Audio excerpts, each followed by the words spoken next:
ನಮಸ್ತೆ ವೀಕ್ಷಕರೇ, ನಕ್ಷತ್ರ ನಾಡಿ ವಿಶೇಷ ನೇರ ಪ್ರಸಾರ ಕಾರ್ಯಕ್ರಮಕ್ಕೆ ತಮ್ಮೆಲ್ಲರಿಗೂ ಪ್ರೀತಿಯ ಸ್ವಾಗತ. ನಾನು ಕಾವ್ಯ ವಿಶ್ವಕರ್ಮ. ಎಂದಿನಂತೆ ಈ ಕಾರ್ಯಕ್ರಮದಲ್ಲಿ ನಮ್ಮೊಟ್ಟಿಗಿದ್ದಾರೆ ಮಾಸ್ಟರ್ ಪಂಡಿತ್ ದಿನೇಶ್ ಗುರೂಜಿಯವರು. ಅವರನ್ನ ಕಾರ್ಯಕ್ರಮಕ್ಕೆ ಬರಮಾಡಿಕೊಳ್ತಾ ಕಾರ್ಯಕ್ರಮವನ್ನು ಶುರು ಮಾಡ್ತಾ ಹೋಗೋಣ. ಗುರುಗಳೇ ನಮಸ್ತೆ, ಕಾರ್ಯಕ್ರಮಕ್ಕೆ ಸ್ವಾಗತ. ಓಂ ಶ್ರೀ ಗುರುಭ್ಯೋ ನಮಃ. ಹರಿ ಓಂ. ಓಂ ದ್ರಾಂ ದ್ರೀಂ ದ್ರೌಂ ಸಹ ಶುಕ್ರಾಯ ನಮಃ. ಓಂ ನಮೋ ಭಗವತೆ ವಾಸುದೇವಾಯ. ಓಂ ನಮೋ ನಾರಾಯಣಾಯ.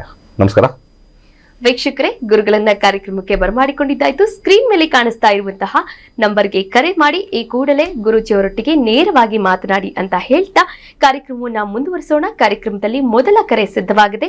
ನಮಸ್ತೆ, ಎಲ್ಲಿಂದ ಕಾಲ್ ಮಾಡ್ತಾ ಇದ್ರ? ತಮ್ಮ ಹೆಸರು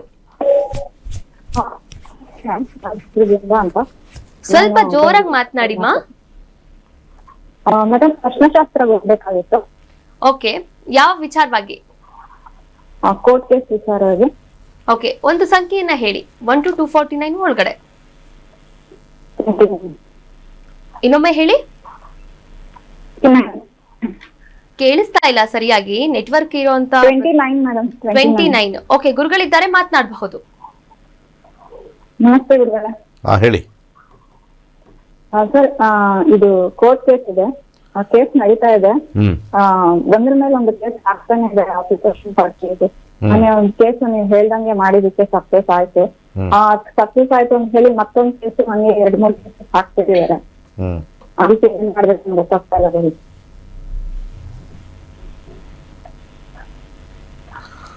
ಪ್ರಶ್ನಾಶಾಸ್ತ್ರದಲ್ಲಿ ಈಗ ಪ್ರಸ್ತುತ ಆಗಿರ್ತಕ್ಕಂಥ ಕೇಸು 12 ಬಂದಿದೆ. ಸ್ವಲ್ಪ ಈಗ ಬರ್ತಕ್ಕಂಥ ಪ್ರಸ್ತುತ ಸ್ವಲ್ಪ ಕಷ್ಟವೇ. 12 ಬಂದಾಗ ಸ್ವಲ್ಪ ಟಫೇ ಆಗುತ್ತೆ. ಸ್ವಲ್ಪ ದುರ್ಗಾ ಮಂತ್ರವನ್ನು ಯಥೇಚ್ಛವಾಗಿ ಹೇಳ್ಕೊಳ್ಳಿ. ಇದು ಸ್ವಲ್ಪ ಈ ಒಂದು ವಿಚಾರ ಕಷ್ಟವೇ. ಓಂ ಹ್ರೀಂ ದುಮ್ ದುರ್ಗಾಯ ನಮಃ ಯಥೇಚ್ಛವಾಗಿ ಹೇಳ್ಕೊಳ್ಳಿ. ಹಾಗೆ ಅಕ್ಕಿಯನ್ನು ಪ್ರತಿ ಸೋಮವಾರ ಬಡವರಿಗೆ ದಾನ ಮಾಡ್ತಾ ಬನ್ನಿ. ಸ್ವಲ್ಪ ಟ್ರೈ ಮಾಡ್ಬೋದು, ಬಟ್ ಆದರೆ ಕಷ್ಟ. ಲಿಟಿಗೇಷನಲ್ಲಿ ವಿನ್ ಆಗೋದು ಸ್ವಲ್ಪ ಕಷ್ಟ. ಸೊ ಇವೆಲ್ಲನೂ ಕೂಡ ಇರ್ತಕ್ಕಂಥದ್ದು ಸ್ವಲ್ಪ ಕೇರ್ಫುಲ್ಲಾಗಿ ಇರಬೇಕು. ಒಳ್ಳೆಯದಾಗಲಿ. ಕರೆ ಮಾಡಿದ್ದಕ್ಕಾಗಿ ಧನ್ಯವಾದಗಳು. ವೀಕ್ಷಕರೇ, ನಿಮ್ಮ ನಕ್ಷತ್ರ ನಾಡಿ ಕಾರ್ಯಕ್ರಮ ಬದಲಾದಂತಹ ಸಮಯದಲ್ಲಿ ಬರ್ತಾ ಇರುವಂತದ್ದು ಪ್ರತಿದಿನ 8 ಗಂಟೆಗೆ ಸೋಮವಾರದಿಂದ ಶನಿವಾರದವರೆಗೂ ಕೂಡ ನೇರ ಪ್ರಸಾರ ಕಾರ್ಯಕ್ರಮ ಇದಾಗಿರುತ್ತೆ. ನೀವು ಕೂಡ ಕರೆ ಮಾಡಬಹುದಾಗಿದೆ. ನಿಮ್ಮ ಯಾವುದೇ ಸಮಸ್ಯೆಗಳಾಗಿರಬಹುದು, ಎಂತಹದ್ದೇ ಸಮಸ್ಯೆಗಳಾಗಿರಬಹುದು, ಆ ಎಲ್ಲ ಸಮಸ್ಯೆಗಳಿಗೂ ಕೂಡ ಜ್ಯೋತಿಷ್ಯ ಶಾಸ್ತ್ರದ ಮೂಲಕ ಪರಿಹಾರವನ್ನ ಕೂಡ ರೂಪಿಸಿಕೊಳ್ಳಬಹುದಾಗಿದೆ. ಎಸ್, ಕಾರ್ಯಕ್ರಮದಲ್ಲಿ ಮತ್ತೊಂದು ಕರೆ ಸಿದ್ಧವಾಗಿದೆ. ನಮಸ್ತೆ, ಎಲ್ಲಿಂದ ಕಾಲ್ ಮಾಡ್ತಾ ಇದ್ರಾ? ತಮ್ಮ ಹೆಸರು? ಹಲೋ, ನಮಸ್ತೆ ಸರ್, ತಮ್ಮ ಹೆಸರು ಹೇಳಿ. ನಮಸ್ತೆ ಮೇಡಮ್. ಗುರುಜಿ ಜೊತೆಗೆ ಮಾತಾಡ್ಬೋದಾ? ಖಂಡಿತ ಮಾತನಾಡಬಹುದು ಸರ್. ಯಾವ ವಿಚಾರವಾಗಿ? ಪ್ರಶ್ನಾಶಾಸ್ತ್ರ ಮೇಡಮ್. ಓಕೆ, ಯಾವ ವಿಚಾರವಾಗಿ ಸರ್? ಗುರುಜಿ ಜೊತೆಗೆ ಮಾತಾಡ್ಬೋದಾ? ಅದು ಸರ್ ಓಕೆ, ಗುರುಜಿ ಅವರೊಟ್ಟಿಗೆ ಮಾತನಾಡಿ. Hello hello. ಓಕೆ ವೀಕ್ಷಕರೇ, ನೀವು ಕರೆ ಮಾಡಿದಾಗ ನೆಟ್ವರ್ಕ್ ಇರುವಂತಹ ಕ್ಷೇತ್ರದಲ್ಲಿ ಬಂದು ಮಾತನಾಡಿ. ಅದರ ಜೊತೆಗೆ ನಿಮ್ಮ ಕೇಳುವಂತಹ ಪ್ರಶ್ನೆ ಸ್ಫುಟವಾಗಿರ್ಲಿ ಅನ್ನೋದೇ ಈ ಕಾರ್ಯಕ್ರಮದ ಉದ್ದೇಶ. ಯಾಕಂದ್ರೆ ಚಿಕ್ಕದಾಗಿದ್ದಷ್ಟು ಚಕ್ಕದಾಗಿದ್ದಷ್ಟು ನಿಮ್ಮ ಪ್ರಶ್ನೆಗೆ ಪರಿಹಾರ ಮಾರ್ಗ ಕೂಡ ಸರಳವಾಗಿರುತ್ತೆ. ಇನ್ನು ಲಕ್ಷ್ಮಿ ಹಬ್ಬ ಕೂಡ ಬರ್ತಾ ಇರುವಂತದ್ದು. ಈ ವರಮಹಾಲಕ್ಷ್ಮಿ ಹಬ್ಬವನ್ನ ಯಾವ ದಿನ ಆಚರಣೆ ಮಾಡಬೇಕು, ಈ ಕುರಿತಂತೆ ಒಂದು ಸ್ಪಷ್ಟವಾದಂತಹ ಮಾಹಿತಿಯನ್ನ ಗುರುಜಿಯವರು ನೀಡ್ತಾ ಹೋಗ್ತಾರೆ. ಗುರುಜಿಗಳೇ, ಒಂದು ಗೊಂದಲ ಸೃಷ್ಟಿಯಾಗಿದೆ. ಗೊಂದಲ ಆಚರಣೆ ಮಾಡೋಕ್ಕಿಂತ ಹೆಚ್ಚಾಗಿ ಪ್ರತಿ ವರ್ಷ ಆಚರಣೆ ಮಾಡಿರ್ತಕ್ಕಂಥದ್ದು ಹೆಣ್ಮಕ್ಳಿಗೆ ಗೊತ್ತಿರ್ತಕ್ಕಂಥದ್ದು. ಕೆಲವರು ಹೇಳ್ತಾರೆ 21ನೇ ತಾರೀಕು ಇಂಪಾರ್ಟೆಂಟು ಅಂತ, ಕೆಲವರು ಹೇಳ್ತಾರೆ 28 ಅಂತ. ಒಂದು ಹಲವಾರು ವಿಚಾರಗಳನ್ನು ನಿಮ್ಮ ಮುಂದೆ ಇಡಕ್ಕೆ ಇಷ್ಟಪಡ್ತೀನಿ. ಸಾಮಾನ್ಯವಾಗಿ ಆಷಾಢ ಮುಗಿದ ಹುಣ್ಣಿಮೆ ಬರ್ತಕ್ಕಂಥದ್ದು. ಆ ಹುಣ್ಣಿಮೆ ಬರ್ತಕ್ಕಂಥ ಶ್ರಾವಣ ಮಾಸದಲ್ಲಿ ಅದಕ್ಕಿಂತ ಮುಂಚೆ ಶುಕ್ರವಾರ ಅಂತ ಹೇಳ್ತಾರೆ. ಅಂದರೆ ಹುಣ್ಣಿಮೆಯ ದಿವಸ ಹಿಂದೆ ಯಾವ ಶುಕ್ರವಾರ ಬರುತ್ತೋ ಅದು. ಇಲ್ಲಿ ಗೊಂದಲ ಏನಾಗಿದೆ ಅಂತಂದರೆ, ಹುಣ್ಣಿಮೆ ದಿವಸನೇ ಶುಕ್ರವಾರ ಬಂದಿದೆ. ಹುಣ್ಣಿಮೆಯ ಹಿಂದೆ ದಿವಸ ಶುಕ್ರವಾರ ಬರಬೇಕು. ಇಲ್ಲಿ ಹುಣ್ಣಿಮೆ ದಿವಸನೇ ಶುಕ್ರವಾರ ಬಂದಿದೆ. ಆಯ್ತು, ಒಳ್ಳೇದಾಯ್ತಲ್ಲ, ಶುಕ್ರವಾರ ಹುಣ್ಣಿಮೆ ಬಂತು, ಮಾಡಿಬಿಡೋಣ. ಮಾಡ್ಬೋದು ಅಂತ ನಾನು ಅಂದ್ಕೊಂಡೆ. ಆದರೆ ನಾವು ಲೆಕ್ಕಾಚಾರದಲ್ಲೇ ಹೋಗಬೇಕು ಅಂದರೆ ಲೆಕ್ಕಾಚಾರದಲ್ಲೇ ಮಾತಾಡಬೇಕು. ಹುಣ್ಣಿಮೆ 9:47 ಮುಗಿದೋಗುತ್ತೆ ಬೆಳಿಗ್ಗೆ. ಸಾಮಾನ್ಯವಾಗಿ ಹೆಣ್ಮಕ್ಳು ಹಬ್ಬ ಮಾಡಬೇಕು ಅಂತಂದರೆ ಸಾಕಷ್ಟು ಸಮಯ ತಗೊಳುತ್ತೆ. ಬೆಳಿಗ್ಗೆನೇ ಮಾಡ್ತಾ ಇರ್ತಕ್ಕಂಥವ್ರು, ಯಾರೋ ಆಫೀಸ್ಗೆ ಹೋಗೋರು ಬೆಳಿಗ್ಗೆ ಮಾಡಿಬಿಟ್ಟು ಹೋಗ್ತಾರೆ. ಸರ್ವೇ ಸಾಮಾನ್ಯ ಮನೇಲಿರ್ತಕ್ಕಂಥವ್ರು ಲಕ್ಷ್ಮೀ ಆಚರಣೆಯನ್ನು ವಿಜೃಂಭಣೆಯಿಂದ ಮಾಡೋಣ, ಲಕ್ಷ್ಮೀ ಆಚರಣೆಯನ್ನು ವೈಭವಕರಿತವಾಗಿ ಮಾಡೋಣ ಅಂತ ಹೇಳ್ತಕ್ಕಂಥದ್ದು ಮತ್ತು ಮಾಡ್ತಕ್ಕಂಥದ್ದು ನಾವು ಕೇಳಿದ್ದೀವಿ, ಮಾಡಿದ್ದೀವಿ, ನೋಡಿದ್ದೀವಿ. ಇಲ್ಲಿ 9:47 ಮುಗಿದೋದ್ರೆ ನೀವು ಬೆಳಿಗ್ಗೆನೇ ಮುಗಿಸ್ಕೊಂಬಿಡಿ ಅಂತಂದರೆ ಸ್ವಲ್ಪ ಜನಕ್ಕೆ ಒಂಥರ ಹಿಂಸೆ. ಇದನ್ನು ಮತ್ತೆ ಹೋಗಿ ಭಟ್ರ ಹತ್ರ ಪ್ರಶ್ನೆ ಮಾಡ್ತಾರೆ, ತಲೆ ತಿಂತಾರೆ ಅನ್ಬೋದು. ಆಯಿತು ಮಾಡ್ಕೊ ಹೋಗಮ್ಮ 12 ಗಂಟೆಗೆ ಅಂತ ಹೇಳ್ಬಿಡ್ತಾರೆ. ಶಾಸ್ತ್ರ ಮತ್ತು ಸಮಯದ ಆಧಾರದ ಮೇಲೆ ನಾವು ನೋಡಬೇಕು ಅಂತಂದರೆ 2 ರೀತಿ ನಾನು ಸಜೆಷನ್ ಕೊಡ್ತೀನಿ. 21ನೇ ತಾರೀಕು ಉತ್ತಮ, ಯಾವುದೇ ಗೊಂದಲ ಇಲ್ಲ. 21ನೇ ತಾರೀಕು ಇದೆಯಲ್ಲ, ಯಾವುದೇ ರೀತಿಯ ಗೊಂದಲ ಇಲ್ಲ, ಯಾವುದೇ ರೀತಿಯ ಅಸಮಾಧಾನವೂ ಇಲ್ಲ. ಅಲ್ಲಿ 21ನೇ ತಾರೀಕು ದಿನವಿಡೀ ಶುಕ್ರವಾರ, ಯಾವ ಸಮಯ ಬೇಕಾದ್ರೂ ಚೂಸ್ ಮಾಡ್ಬೋದು, ಎಸ್ಪೆಷಲಿ ಸ್ಥಿರ ಲಗ್ನವನ್ನು. ಸೊ ಬೆಳಗಿನ ಜಾವ ಒಂದು ಸ್ಥಿರ ಲಗ್ನ ಬರುತ್ತೆ, ಅಲ್ಲಿಂದ ಕೆಲವು ಟೈಮಲ್ಲಿ ಸ್ಥಿರ ಲಗ್ನ ಬರುತ್ತೆ, ಅದನ್ನು ಆಯ್ಕೆ ಮಾಡ್ಕೋಬೋದು. ಮುಂದಿನ ಸಂಚಿಕೆಯಲ್ಲಿ ಸ್ಥಿರ ಲಗ್ನಗಳು ಯಾವಾಗ ಬರುತ್ತೆ ಅಂತ ಹೇಳ್ತೀನಿ. ಅದು ಓಕೆ, 21 ಮಾಡಿದ್ರೆ ಉತ್ತಮ. ಕೆಲವು ಪಂಚಾಂಗಗಳಲ್ಲಿ, ಕೆಲವು ಕ್ಯಾಲೆಂಡರ್ಗಳು 28 ಕೊಟ್ಟಿದ್ದಾರೆ. ಒಂದು ಒಮ್ಮತ ಕಂಡು ಬರ್ತಾ ಇಲ್ಲ ಇಲ್ಲಿ. ಜ್ಯೋತಿಷ್ಯರಲ್ಲಿ ಒಮ್ಮತ ಇದು ಆ್ಯಕ್ಚುಲಿ ಒಳ್ಳೆಯದಲ್ಲ ನನ್ನ ಪ್ರಕಾರ.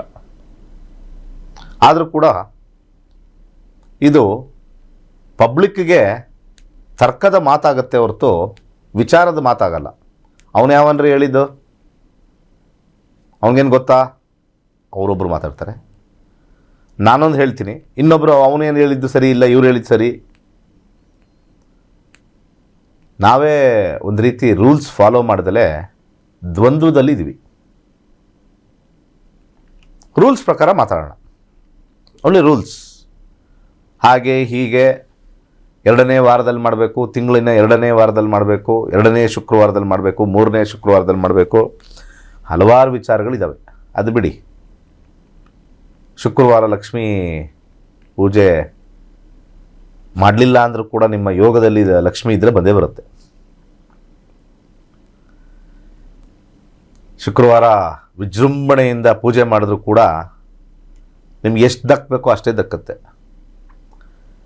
ನಮ್ಮ ಮನಸ್ಸಿನ ನೆಮ್ಮದಿ, ನಮ್ಮ ಆಲೋಚನೆ, ನಮ್ಮ ಚಿಂತನೆಗೆ ಒಂದು ರೀತಿ ಸಾಂತ್ವನ, ಒಂದು ರೀತಿಯ ಕಾಂಪನ್ಸೇಷನ್ ಆಗ್ತಕ್ಕಂಥದ್ದು ಪೂಜೆ. ಒಂದು ಭರವಸೆ, ಒಂದು ಮುಂದೆ ಬರ್ತಕ್ಕಂಥ ದಿನಗಳಲ್ಲಿ ಅಚ್ಚೇ ದಿನ ಅಂತ ಹೇಳ್ತಾರಲ್ಲ, ಆ ರೀತಿ ಇರ್ತಕ್ಕಂಥದ್ದು ಅಂತೇಳಿ ನಾವು ಪೂಜೆ ಮಾಡ್ತೀವಿ. ಪೂಜೆ ನಿಮಗೇನು ಗ್ಯಾರಂಟಿ ಕೊಡಲ್ಲ, ಆದರೆ ಮನಸ್ಸಿಗೆ ಗ್ಯಾರಂಟಿ ಕೊಡುತ್ತೆ. ಮನಸ್ಸಿಗೆ ಒಂದು ರೀತಿ ಕಾನ್ಫಿಡೆನ್ಸ್, ಮ್ಯಾನಿಫೆಸ್ಟೇಷನ್ ಅಂತೀವಿ. ಇವತ್ತು ಯಂಗ್ಸ್ಟರ್ಸ್ ಎಲ್ಲ ಮ್ಯಾನಿಫೆಸ್ಟೇಷನ್ ಹಿಂದೆ ಹೋಗ್ಬಿಟ್ಟಿದ್ದಾರೆ, ನಂಗೆ ಮ್ಯಾನಿಫೆಸ್ಟೇಷನ್ ಮಾಡಿ ಅಂತ. ನಮ್ಮ ಹಬ್ಬಗಳು, ವ್ರತಗಳು, ಮಂತ್ರಗಳು ಎಲ್ಲ ಮ್ಯಾನಿಫೆಸ್ಟೇಷನ್ನೇ. ಆ ಮ್ಯಾನಿಫೆಸ್ಟೇಷನ್ ಮಾಡಿದಾಗ ಒಂದು ರೀತಿ ಮನಸ್ಸಿಗೆ ಸಮಾಧಾನ, ಒಂದು ನೆಮ್ಮದಿ, ಏನೋ ಒಂದು ಆನಂದ, ಅದು ತಲೆಯಲ್ಲಿರಲಿ ಎಲ್ಲರದ್ದು. ಯಾಕಂದರೆ ತುಂಬ ಜನ ಲಕ್ಷ್ಮೀ ಹಬ್ಬ ಮಾಡ್ತಾರೆ, ಏನೋ ದುಡ್ಡು ಬಂದ್ಬಿಡುತ್ತಾ ಅಂತ ಕೇಳ್ತಾರೆ. ಯಾವ ಗ್ರಂಥದಲ್ಲಿ ಬರೆದಿದೆ ದುಡ್ಡು ಬರುತ್ತೆ ಅಂತ? ಲಕ್ಷ್ಮೀ ಆರಾಧನೆ ಮಾಡಿ ನಿಮಗೆ ದುಡ್ಡು ಬರುತ್ತೆ, ಮೇಲಿಂದ ಉದುರ್ತಾ ಇರುತ್ತೆ ಬಿಲ್ಡಿಂಗಿಂದ, ಎಲ್ಲರೂ ಇದೆಯಾ? ಬರೆದಿದ್ದಾರೆ ಎಲ್ಲಾದರೂ? ಯಾವ ಪುಸ್ತಕ ತೊಗೊಂಬಂದು ತೋರಿಸಿ.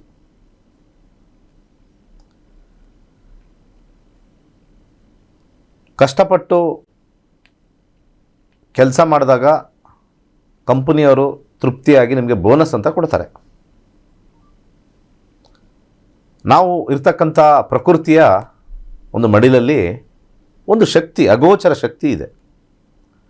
ಆ ಶಕ್ತಿನ ಬೇಡ್ಕೊಳ್ತಕ್ಕಂಥ ಒಂದು ವಿಚಾರಧಾರೆ.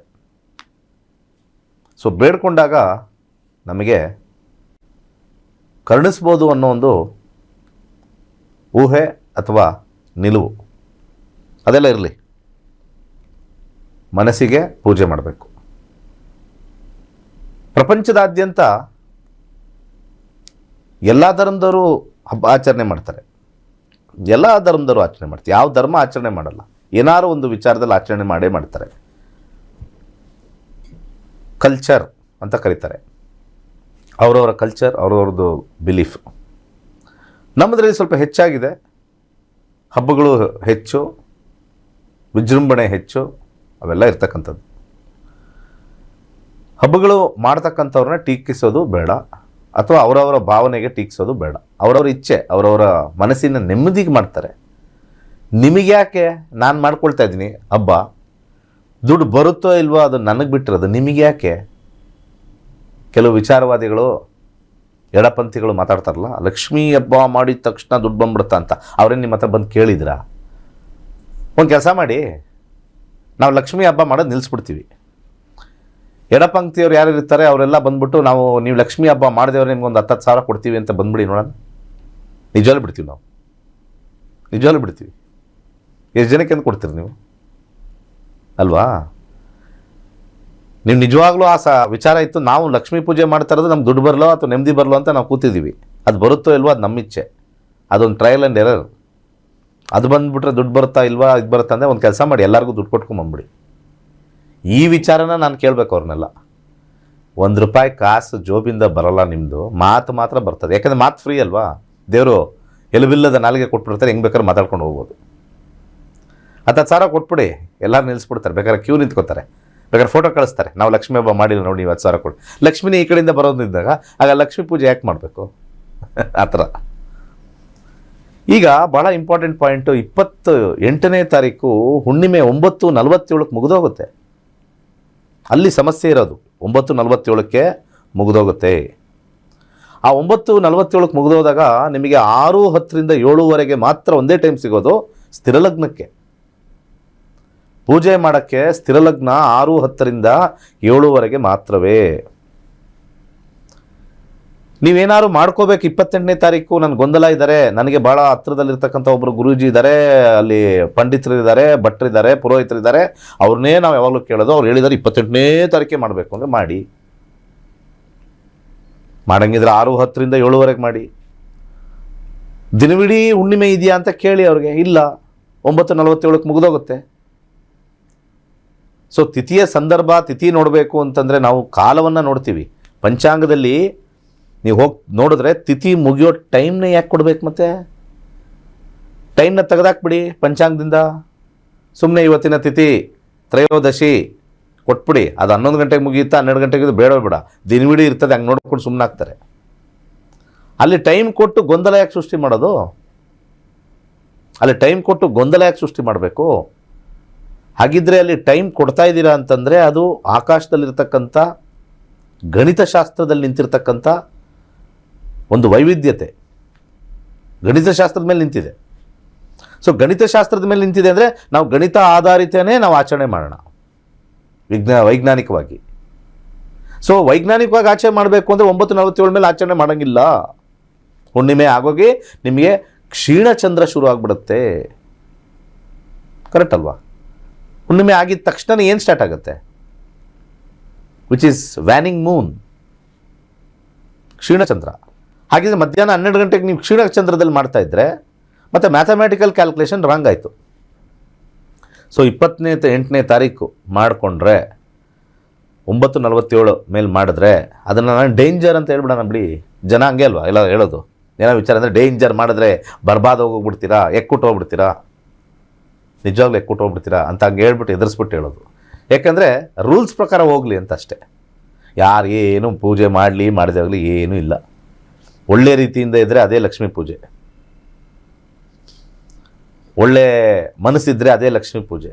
ದೇವರು ಒಳ್ಳೆತನನ ಎತ್ತಿಡಿತಾನೆ, ಆಡಂಬರ ಪೂಜೆ ಪುನಸ್ಕಾರಗಳಲ್ಲ. ಬಂದವ್ರಿಗೆ ಒಳ್ಳೆ ಮಾತು, ಇರ್ತಕ್ಕಂಥ ಜನಗಳಿಗೆ ಅಸೂಯೆ ಇಲ್ಲದೆ, ನಮಗೆ ಏನೇ ತಪ್ಪು ಮಾಡಿದ್ರು, ಕೋಪ ಬಂದಿದ್ರು ಅಥವಾ ನಮಗೆ ಹಿಂಸಿಸಿದ್ರು ಕೂಡ ಒಳ್ಳೆಯದೇ ಆಗಲಿ ಬಿಡು, ಹೋಗಲಿ ಬಿಡು ಅಂತ ಹೇಳ್ತಕ್ಕಂಥವ್ರಿಗೆ ಲಕ್ಷ್ಮೀ ಪ್ರಾಪ್ತಿ ಆಗೇ ಆಗ್ತಾಳೆ. ಇದೆಲ್ಲ ಶಾಸ್ತ್ರದಲ್ಲಿ ಎಲ್ಲ ಬರೆದಿಟ್ಟಿದೆ.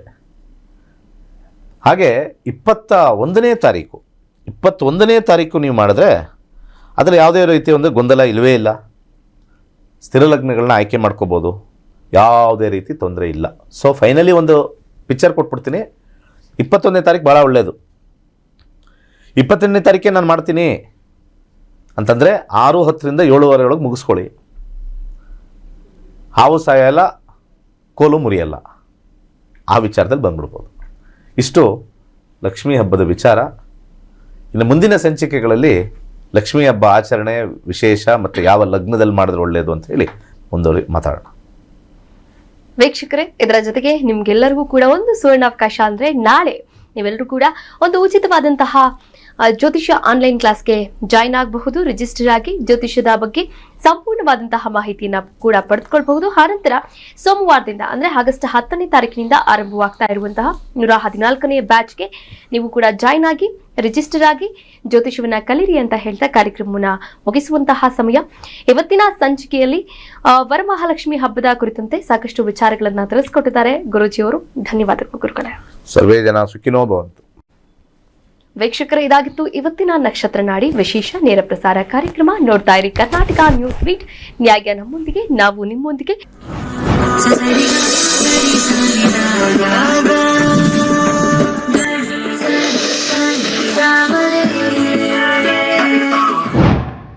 ನಕ್ಷತ್ರ ನಡಿ ಜ್ಯೋತಿಷ್ಯ ತರಗತಿ 114ನೇ ಬ್ಯಾಚ್. ಪಂಡಿತ್ ದಿನೇಶ್ ಗುರೂಜಿ ರವರೊಂದಿಗೆ ನಕ್ಷತ್ರ ನಡಿ ಜ್ಯೋತಿಷ್ಯದ ಶಕ್ತಿಶಾಲಿ ವಿಜ್ಞಾನದಲ್ಲಿ ನಿಮ್ಮ ಪ್ರಯಾಣವನ್ನು ಆರಂಭಿಸಿ. ಈ ಕೋರ್ಸ್ ಆರಂಭಿಕರಿಗೆ ಮಾತ್ರವಲ್ಲದೆ ಜ್ಯೋತಿಷ್ಯದ ಜ್ಞಾನವನ್ನು ಆಳವಾಗಿ ಅರಿತು ಜೀವನದಲ್ಲಿ ಅನ್ವಯಿಸಲು ಬಯಸುವ ಎಲ್ಲರಿಗೂ ಸೂಕ್ತವಾಗಿದೆ.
ಕೋರ್ಸ್ ವಿವರಗಳು. ಪ್ರಾರಂಭ ದಿನಾಂಕ 10ನೇ ಆಗಸ್ಟ್ 2026.